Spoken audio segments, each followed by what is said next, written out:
I was about to smoke crack in my car at Animazement 2022.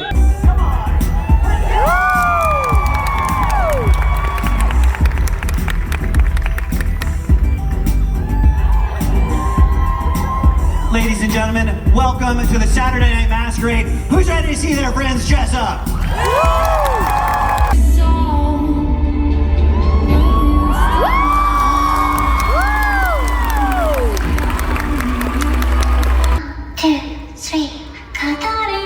Numerami. Nata no Mitaru Shutatai. What's next? Karuchi. Retire, and now I have the power to bathe all of you in entertaining.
Teach you all the pecking order. First is you, then the dirt, the worms in the dirt, then Popico, then me, Peepee-me. Learn it well, maggots, learn it well.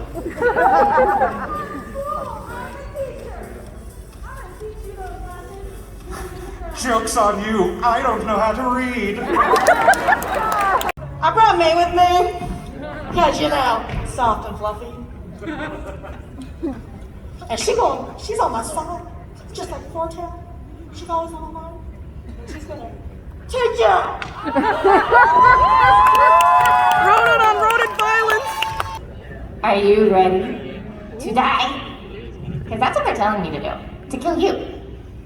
Ha! You can't kill me! I have Pikachu! I'm invincible! And I don't think so. Wait, what? No. Try again. But I have Pikachu! I'm invincible! I have explosives. But Pikachu can also create explosives with Thunderbolt! Right, Pikachu? Actually, Curiosity killed the cat. What happens if he electrocutes these? Pikachu won't electrocute them because Pikachu listens to me! Tickle, tickle, tickle. Pikachu! I believe in you, because maybe you'll marry me. Well, no, but I'm glad you see me. Take Quicksilver off the board.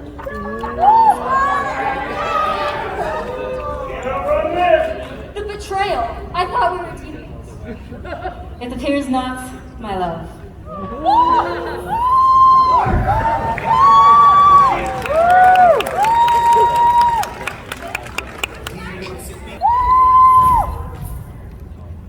Are you ready to die?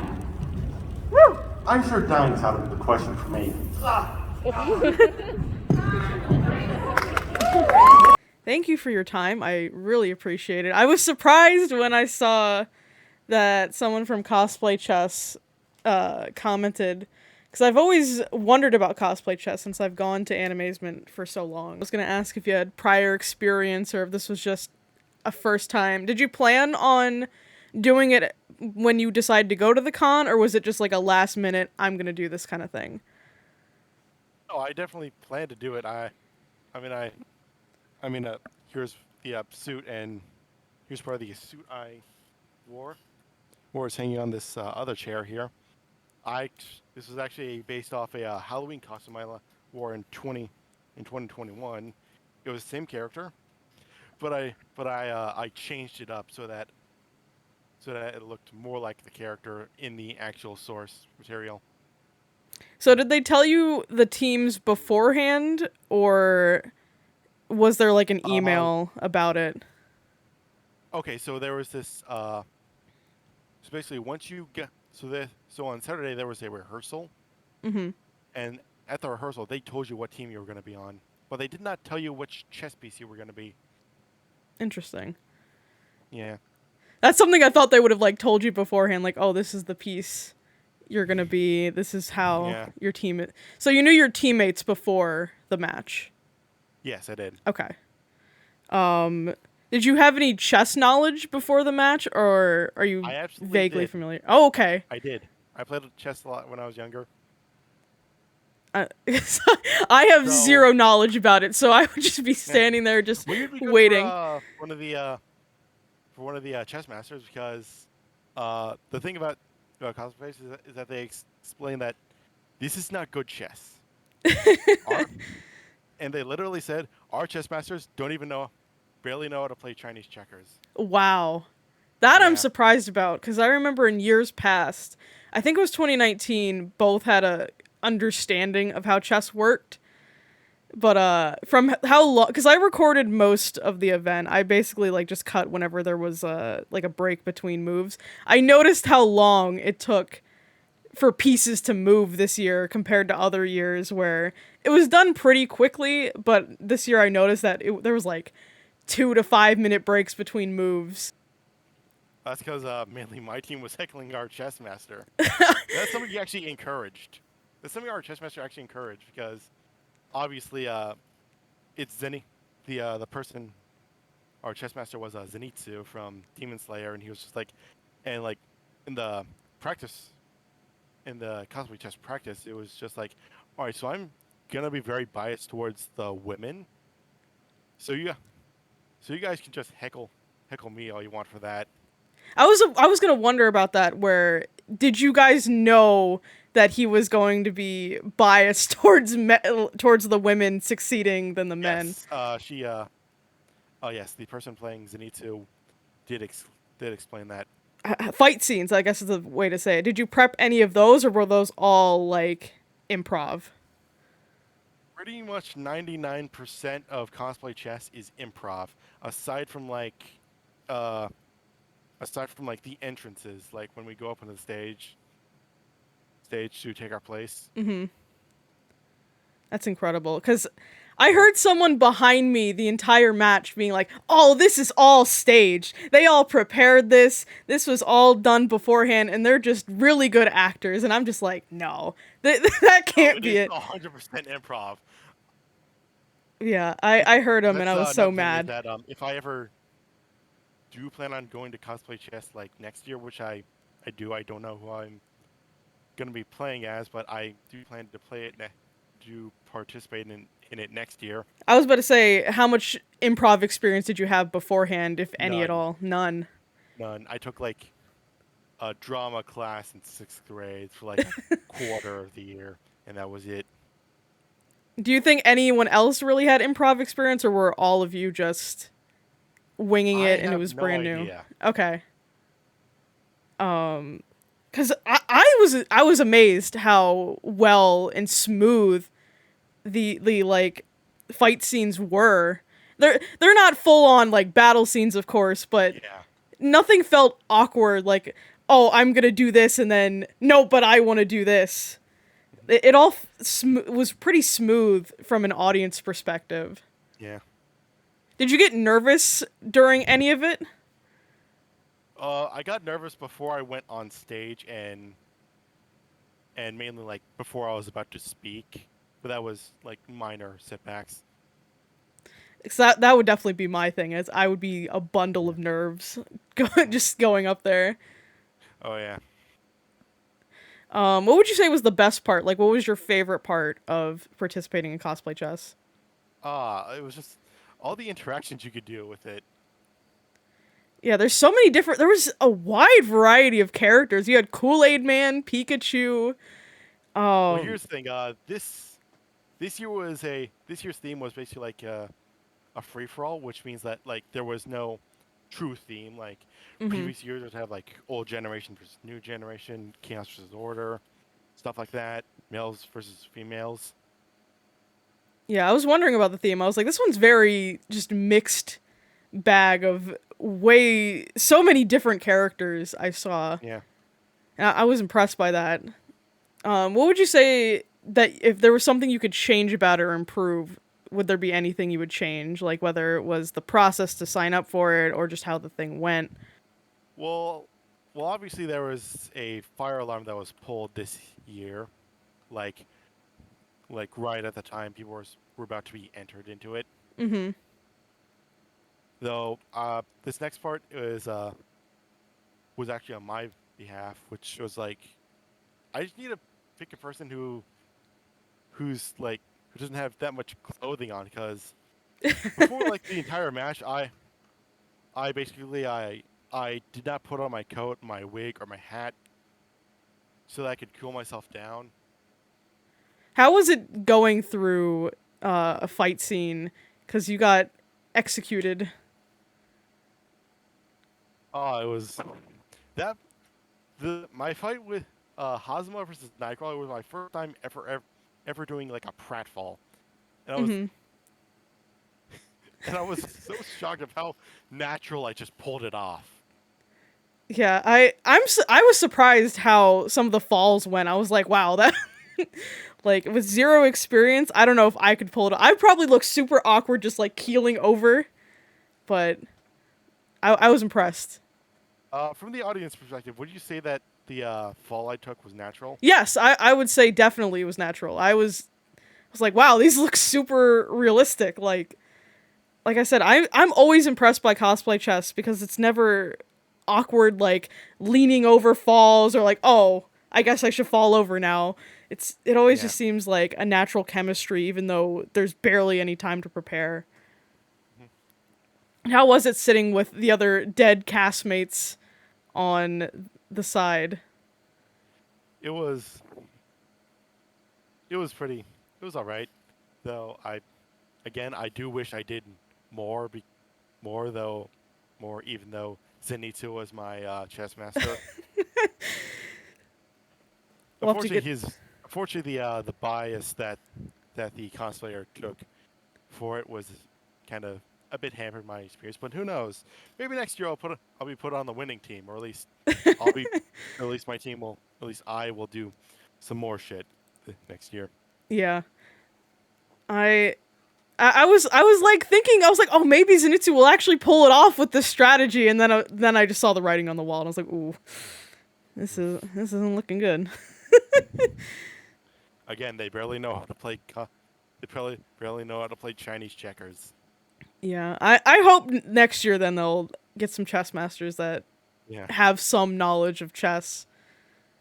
And what would you want as a theme for next year if you were to participate?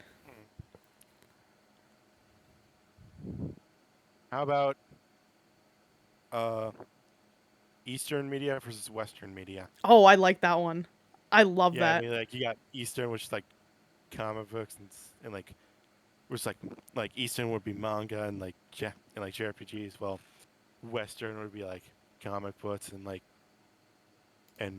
certain other video games, like an FPS game.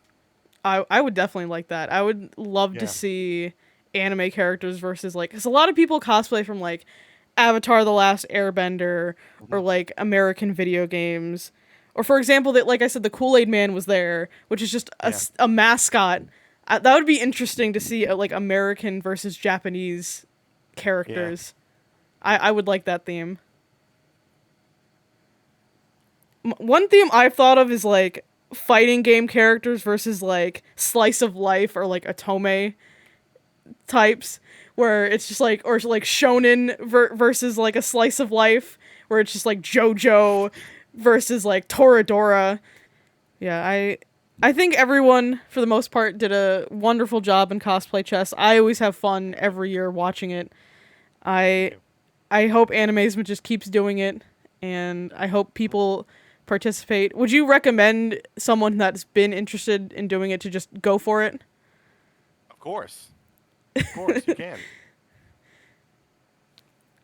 Yeah, I would say from this interview, if you are thinking about doing cosplay chess, go for it. Oh, about that, I wanted to know about the Toru, which is the invisible girl from My Hero. How did that come about? I'm not actually sure. I believe that it was just a way to like save space. So obviously they told us like just pretend. They told me and I believe Kevin Flynn, the guy who's played by Jeff Bridges in Tron. Mm-hmm. They told us to just like pretend that like she's like poking you or something. So occasionally you would see me like swipe my hand away from her. And then there was the occasional moments where like when they had the box down, I would just start kicking it, or just like tapping it with my foot. Because I was wondering if there was like maybe not enough cosplayers, and that was why that was the case. Oh, I'm sure there definitely were enough cosplayers. Okay. Because I was just curious. I was like, I've never seen them just use a box before as just a chess piece. It was a marker to represent Toru. Yeah, I thought that was interesting. Because Toru is also played by the chess master. That's what I thought. I was wondering. I was like, who is voicing Toru? I know it's not somebody on the stage. I was like, I think it might be the chess master. But that's impressive to do both roles. That's really impressive. Yeah. Thank you for your time. I appreciated getting all this info. Welcome to the parking lot where the alarm's always going off. I was at the smoke crack in my car at Animazement 2022, and someone put a Lapras. I have crack in my pocket right now, but now I have a Lapras in my pocket right now. Thank you. Gotcha. Got a cat? Yeah, the cat one is pretty cute. Yeah. Oh. I think that's Crazy Diamond. I'll open them like. Mm-hmm. And then we can, if we want to hit up the chill up. Yeah, but Tanjiro. I didn't see that one.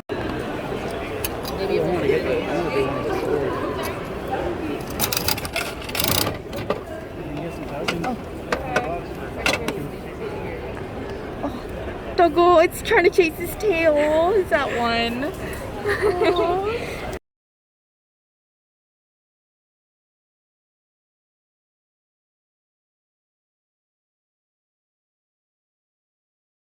You what? Alright, so I kind of wanted to talk about the Pokemon cards at Animazement. Every booth I saw that was selling Pokemon cards, there wasn't that many. But all of them were super ridiculously overpriced. I took a picture of this one in particular because this one was the most egregious that I saw. They were selling the Darkness Ablaze ETB for $70. That's insane. That's not even retail price for this. Now, you're gonna say, Juby, you gotta make a profit. Yes, of course. But at the time that I took this, these ETBs were like super discount everywhere. Amazon, GameStop, wherever you named it, these ETBs were less than $40. I did get one eventually, but at the time, I remember the price for this ETB on Amazon was between $33 and $35. So when I saw this ETB selling for $70, I had to take a picture and just sort of go on a mini rant here. This one booth in particular, everything was just super overpriced. They were selling these mini tins for $20 a tin. These come with 2 packs and a coin, and then like a special card. These are retail like $10. So the markup on this was insane. And this is the same booth that was selling the ETB for $70. Like, I get you want to make a profit, but that is insane levels. Nobody was buying anything from this booth. I'm gonna be honest. I didn't really see anybody buying anything because if you're an avid Pokemon fan like me, or just the general trading card community, you know what this stuff is worth. I follow many accounts for hunting down Pokemon products, and I buy them when they're at the best price. Any Pokemon trading card fan that knows about pricing would have had a heart attack in this booth. Like, everything was super overpriced. They were selling Japanese booster packs of, like, Fusion Strike and others. I don't remember in the picture. But they were selling just general booster packs for, like, $8 a pack. You can go on eBay and get those for $3 to $4 if you just want a singular pack. Unless if it's one of these, I don't want to see $8 a pack, especially for things like Fusion Strike. Absolutely not. The most I see those for on like eBay are like $4. Most of the time less. Yeah, I just wanted to do a little mini rant here. You'll see me at the end of the video talking about this con in general, but just wanted to go over some stuff. Ooh, I do. We all pitched in. It was only like $60 a person.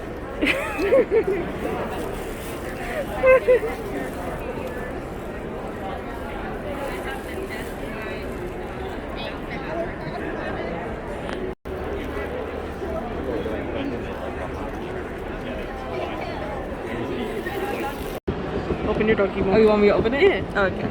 I didn't know.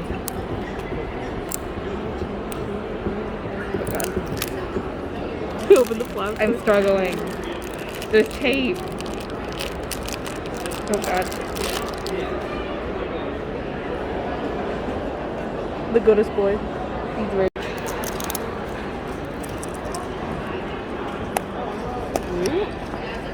Tanjiro. That's a lot of Japanese. Alright, let me translate it all right now. I have a couple of these. I don't have Tanjiro. I have, I think, Nezuko and Kanayo, but I don't have Tanjiro.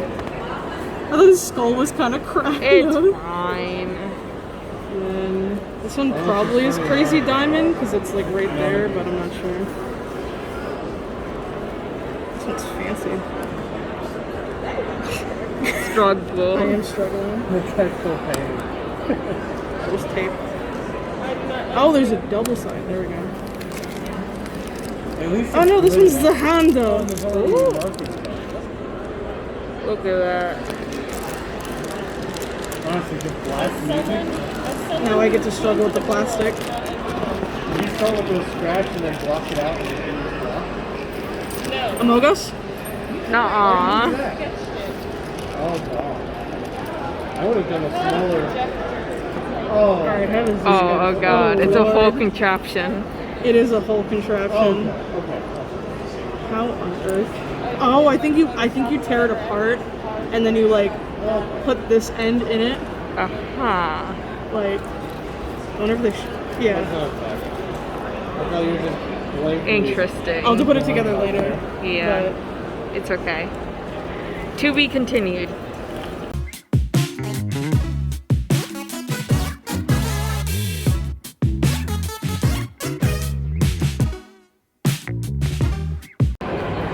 How's the ice cream? It's pretty good. I'm struggling.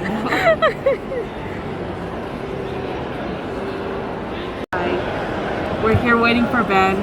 He's taking his absolute longest time to be with his friends, walking around the dealer's room. He's been to 3 or 4 times by now. We're tired. We want to go home, and it's an 1.5-hour drive. But we got a lot of shit. So, I got these really cute prints today. I got more, but these are the 2 I got today. I got Jinko and this really cute kitten stocking. I love them both. And then I got some wax melts because those are my addiction, with some bath salts and the doggo you saw earlier. He's in his bowl. He's in his poke bowl. So yeah, we're just waiting to go home. Imagine if Ben just like actually came out. I would. It's a box, like, what are y'all doing?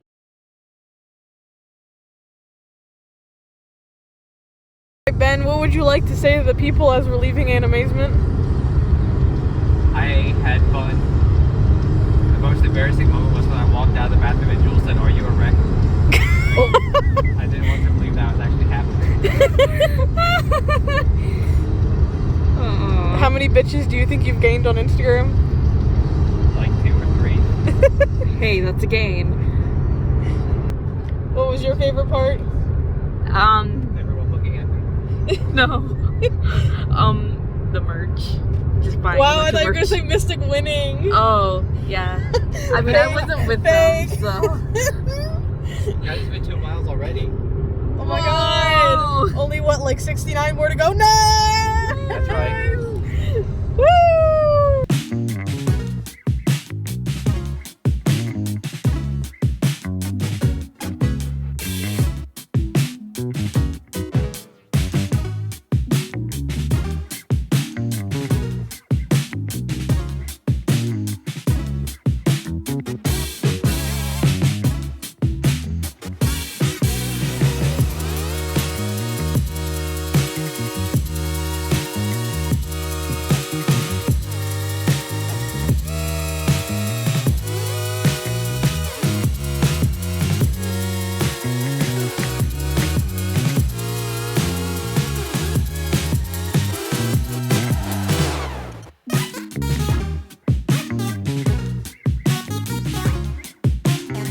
Overall, Animazement was a really fun con. I always have fun at this convention, that's why I keep going. I've been going since I think 2018, and every year has been really fun. I love the masquerade. They have different sections of the masquerade. This year, the halftime portion was a little too long, but it wasn't unbearable.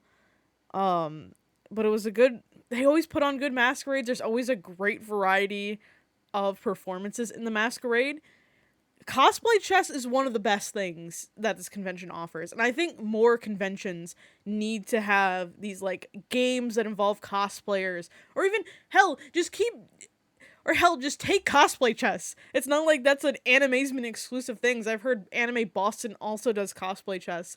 Just more conventions need to do cosplay chess, or have, like, anime cosplay tic-tac-toe, like human tic-tac-toe, or something. Because a lot of conventions have nothing going for them on Sundays, the weakest day. But every time I go to Animazement, I'm like, oh, we gotta get up early for Sunday and go to cosplay chess, because it's like super entertaining and super fun. In the artist alley in the dealer's room, packed with great artists. There was, as I mentioned earlier in the video, some of the dealer's room was hugely overpriced, but overall, I loved the gacha machines. I wish I got more things from the gacha machines. But there was a lot of good artists. There was a lot of good dealers in the dealer's room. I constantly just loved checking out the dealer's room. It got a little too hot on Saturday, but that's to be expected, because everyone is packed in there on Saturday. They had really good guests this year. The only problem I had with the guests is that when I went to go get Rico Fajardo's autograph, it said that it was in Exhibit C, which is like one of the bigger main hallways downstairs. But with no warning, they changed it. There was no, like, announcement or anything, or updated on the schedule about the autographs moving to Exhibit B, where the dealer's room is, and where the paid signings were. Because the free autograph signings are supposed to be in a completely different room, and they were only on Saturday. But they did not say anything, and they just were like... Because my experience was, I got there early, I dressed in Kotaro, because Rico voices him, and I love to cosplay characters that the voice actors voiced. So I'm sitting there, I'm like, okay, I'll get here an hour early, because, you know, autographs generally have long lines. So I got there an hour early, and I asked the security guard, I was like, oh, are they lining up yet? And he's just like, no, the autographs are later. And I was just like, that's weird. So I'm sitting there with, like, other people who I'm assuming were waiting for the autograph line to start forming. And I'm waiting. And it's like 30 minutes till. And I'm like, there's no way that they're not going to just start lining us up now. And I see like one of the con staff go over and like talk to the security guard, and they move the autograph sign to the dealer's room. Like they had a sign being like autographs, and they moved that to the dealer's room. So I got up and I was like, all right, I guess the autographs are down here. And thankfully I thought that, because they started lining up in the dealer's room. And I was like, this is a mess that they didn't like put on Twitter or Instagram like, hey, we're moving the autographs here. I saw none of that. So I would have been extremely pissed if I got all dressed up for this character and I just, with no warning, didn't know where to go. But that was like the only real problem I had with Animazement. Because other than that, I would say everything was smooth. Like them lining up for the masquerade and lining up for other events, it was pretty smoothly done. It was just the autograph fiasco on Saturday that boggled my mind on how it was done. But I guess it was like a last second change because they already had the booths from Friday in there. So I assume they're just like, we're not going to move them. And I do like the convenience of having some food in the convention. KatsuCon is kind of a nightmare when it comes to that. I'm comparing it mostly to Katsu because that's the only convention I've been to this year. And KatsuCon is, of course, is like a much bigger con than Animazement, but Animazement isn't some tiny con either. So I think there's some fair comparison here. And I've been to other cons before in past years. But compared to KatsuCon, where there's only like one place to get food and then there's like 0 seating, except for like some of the sporadic places in the hall that you can sit down in, and like the couple of chairs like all the way back there where there's always someone sitting. Like Animazement has this nice spot where all of you can just sit on the floor and eat food, and there's plenty of like spaces for you to go to eat. Like there was never too many people crowding around trying to find somewhere to put down your food and eat. So I did like that about Animazement. And like they always had different food things on different levels of the convention. Like they were prepared. There was like 2 places where they had smoothies, there was ice cream, they had food vendors like just throughout the convention. There was some on the top floor, some on the bottom floor, some on the second floor. Like it was everywhere. There wasn't just all these people convening in one area. So it was never super crowded. The only place I felt crowded was the dealer's room on Saturday, but that's every convention, so I expected that. So I love that they had excellent mapped out food places for people to go to. And there was food trucks outside too. That was pretty crowded, but they had different food, so understandable. And then Animazement is on Memorial Day weekend, so hotels are going to be like packed, but that's not Animazement's fault for the hotels. Like it is on a holiday weekend, so everything is like super packed. Because we were trying to leave the hotel, it was a nightmare. Because everyone was using the elevators, and there's 3 elevators only. And just everyone was using them. It took us like 20 minutes just to leave the hotel with all of our stuff. But that's not on Animazement. That's everyone is trying to leave on Memorial Day. Everyone's trying to leave on Sunday because it's Memorial Day weekend. But I always look forward to going to this convention. It's such a fun con. If you're going to any convention in North Carolina, I would say pick this one. I'm going to another one in North Carolina in August. I'm going to Queen City Anime Con. I've never been to it before, but from what the website shows, it looks like it's going to be a really fun con, and I'll definitely vlog it like I did with this con. And then after that, I'm not sure what conventions I'll be going to. I might not until KatsuCon next year. Because I'm basically like East Coast locked for conventions, and I don't really know any cons after August that are like on the East Coast that I might want to go to. Maybe I'll look into something in Pennsylvania because that's not too far away. But so far, my next con that I know for sure that I'm going to is Queen City, which is in Charlotte, and that's in August. So if you look forward to that, hit that subscribe button. If you like this video, feel free to hit the like button. Feel free to suggest me some cons to go to. I'm always looking forward to fun cons to go to that aren't the same ones that I always go to. So yeah, I'll see y'all for the next video. Thank you for watching.